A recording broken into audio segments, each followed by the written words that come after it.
یہ کہانی ہے ایک ایسے فلسفی کی جس کے خیالات نے دنیا کو بدل کر رکھ دیا، جس نے منطق، سائنس، فلسفے اور سیاست میں نئے نظریات متعارف کرائے، اور جس کی سوچ آج بھی جدید دنیا کے لیے مشعل راہ ہے۔ یہ کہانی ہے یونان کے عظیم فلسفی ارسطو کی، جسے دنیا ایرسٹوٹل کے نام سے جانتی ہے۔ ارسطو 384 قبل مسیح میں یونان کے ایک چھوٹے سے شہر میں پیدا ہوا۔ اس کے والد بادشاہ فلپ دوم کے شاہی طبیب تھے، جس کی وجہ سے ارسطو کو بچپن سے ہی سائنسی علوم اور فلسفے میں دلچسپی تھی۔ لیکن جب ارسطو صرف 10 سال کا تھا تو اس کے والدین کا انتقال ہو گیا اور اسے ایک سرپرست نے پالا۔ ابتدائی تعلیم مکمل کرنے کے بعد وہ 17 سال کی عمر میں یونان کے سب سے بڑے علمی مرکز ایتھنز چلا گیا، جہاں اس نے افلاطون کی مشہور اکیڈمی میں داخلہ لیا۔ ارسطو نے تقریباً 20 سال تک افلاطون کی اکیڈمی میں تعلیم حاصل کی اور فلسفے کی پیچیدہ سوالات پر غور کیا۔ افلاطون کا فلسفہ نظریہ اشکال یعنی تھیوری آف فارمز پر مبنی تھا، جس کے مطابق دنیا کی ہر چیز ایک مثالی یا کامل شکل میں موجود ہوتی ہے جو عام انسان نہیں دیکھ سکتا، مگر ارسطو نے اس نظریے کو مسترد کر دیا۔ ارسطو کا ماننا تھا کہ یہ دنیا ہی حقیقت ہے اور ہم اسے اپنے تجربات اور مشاہدے سے سمجھ سکتے ہیں۔ جب افلاطون کا انتقال ہوا تو ارسطو نے ایتھنز چھوڑ دیا اور مقدونیہ چلا گیا، جہاں بادشاہ فلپ دوم نے اپنے بیٹے سکندر کا استاد مقرر کیا۔ ارسطو نے سکندر اعظم کو سیاست، جنگ، فلسفہ اور اخلاقیات کی تعلیم دی، جس کا اثر سکندر کی عظیم فتوحات پر بھی نظر آیا۔ چند سال بعد جب سکندر مقدونیہ کا بادشاہ بنا تو ارسطو واپس ایتھنز آیا اور اس نے لائسم کے نام سے ایک نیا تعلیمی ادارہ قائم کیا۔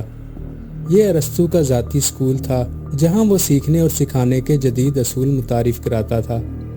یہاں اس نے فلسفہ، منطق، حیاتات، سیاست، شاعری اور علم فلکیات پر کام کیا۔ دوستو، ارسطو کے 4 اہم نظریات تھے۔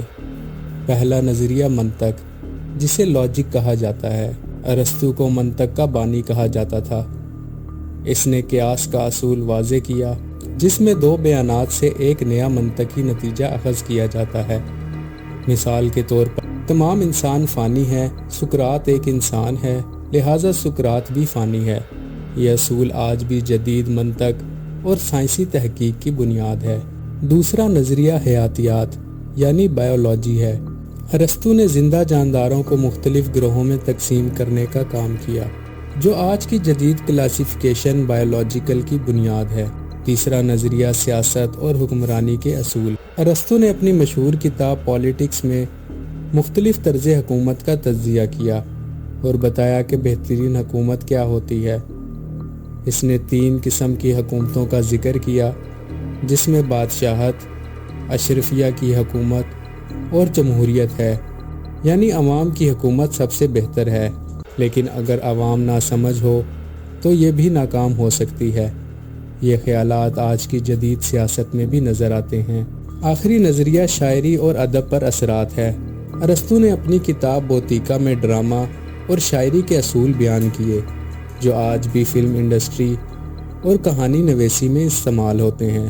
اس کے مطابق ایک اچھی کہانی میں 3 بنیادی اجزاء ہونے چاہیے، جس میں آغاز، درمیانی حصہ اور اختتام۔ سکندر اعظم کے انتقال کے بعد ایتھنز کے حالات خراب ہونا شروع ہو گئے اور 322 قبل مسیح میں ارسطو کو ایتھنز چھوڑنا پڑا اور وہ ایک جزیرے پر چلا گیا، جہاں اس کی تعلیمات اور خیالات آج بھی زندہ ہیں۔ ارسطو کے اثرات میں ابن سینا، الفارابی اور ابن راشد نے ارسطو کے خیالات کو آگے بڑھایا، اور سائنس، سیاست، حیاتات اور فلسفہ میں ارسطو کے نظریات کا اثر آج بھی پایا جاتا ہے۔ ارسطو کی تعلیمات صرف فلسفہ نہیں، بلکہ زندگی کے ہر پہلو کو بہتر بنانے کا ذریعہ ہے۔ علم اور منطق کی روشنی وہ چمکدار چراغ ہے جو آج بھی دنیا کو راستہ دکھا رہی ہے۔ مزید ویڈیوز کے لیے چینل کو سبسکرائب کریں۔